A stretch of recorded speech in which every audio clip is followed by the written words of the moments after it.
Okay, class, how's it going? It should be Tuesday right now. You should have just done your energy test for me yesterday. Um, if you didn't, hopefully you've made arrangements with the supply teacher to write it today. Otherwise, for the rest of you that are here, we're going to we're going to actually start a new unit, the vibrations and waves unit. And thanks to the smartboard setup, you can hear me and I can do the note interactively with you, just as though I was here. It's kind of neat. Now, at any point, if you need to, if I'm going too fast, you want to pause, yeah, just put up your hand, ask the supply teacher to rewind or go back or whatever. It's playing just like a movie would. All right, so hopefully you guys have this handout, the Introduction to Vibrations and Waves. If you don't, now's a good time to hand it out, press pause, and continue on when you've got it. Hopefully also you've gotten the unit outline for the waves and sound and music unit that we're going to be doing. All right, let's get started. Okay, so what's the difference between a vibration and a wave? A vibration is an energy input into a medium. We are not talking about people that can talk to dead people. All right, a medium is any substance that's capable of transmitting energy. And that vibration, that energy input, results in a disturbance of the medium. Boom, I clap my hands, and that's me disturbing the air molecules. The resulting energy transfer through the medium is called a pulse. Okay, so the vibration disturbs the medium, then the energy actually continues to flow outwards through the medium. Then if we have a repetitive vibration, the series of resulting pulses are called waves. An object experiencing repetitive vibrations is said to be, big word here, oscillating.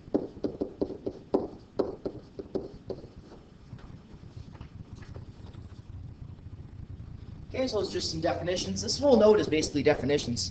We're just going to do maybe a little math when it comes to frequency and period, but most of this is just definitions. We're going to cover 3 different types of vibrations and then their associated waves. Okay, so each one of these 3 families has both a vibration and a wave that results in it. Okay, first, transverse wave. Okay, this is the classic one. If you snap a slinky up and down, skipping rope, whatever, you're going to create a transverse wave. All right, so a transverse, first of all, the vibration occurs when the energy input displaces the particles of the medium perpendicularly. Whoops.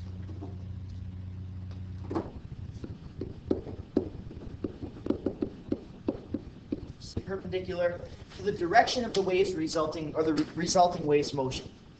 Even when the wave below travels left to right through the medium, the particles of the medium only move up and down. Okay, so we have some parts of the wave here. So wavelength goes from peak to peak. The amplitude of the wave is from the middle of the wave. Okay, this line here is the middle of the wave. So from the middle up to the peak, or down to up to the top of the crest, or down to the bottom of the trough is the amplitude. So crests are the top of the wave, obviously, and troughs are the bottom of the wave. Right, those are the terminology that I'm going to be using when we talk about transverse waves.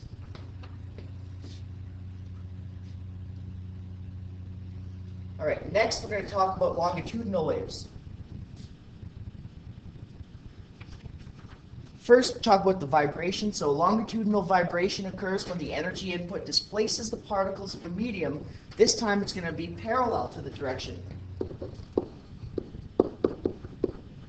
of the resulting wave's motion. The particles in the diagram below compress and spread out. Now we've got a fancy name for when the particles spread out. Call them a rarefaction.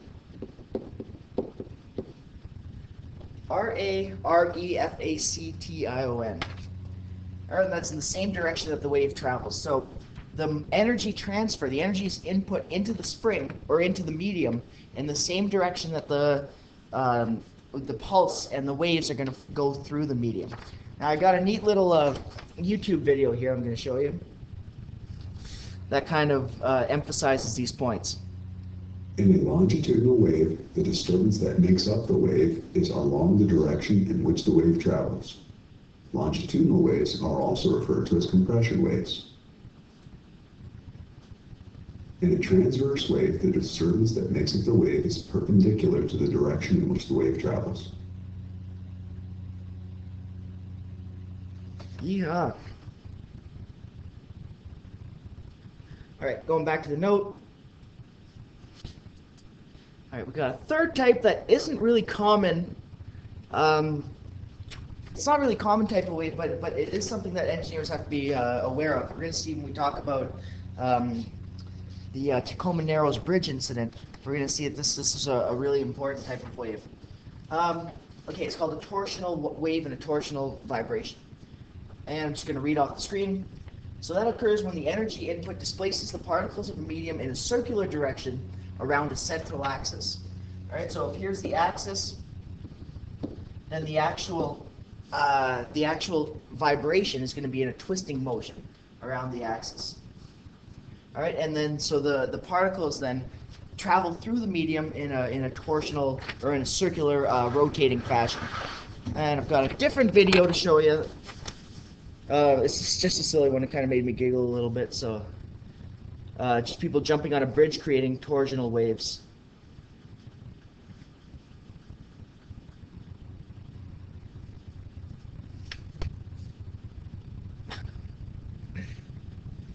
Yeah.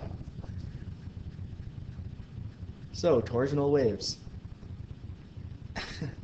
Okay, at this point, that's it for the first part of the note. I'm going to stop this video, and I'm going to allow the supply teacher to hand out the next note, which looks something like this one: frequency, period, and the universal wave equation.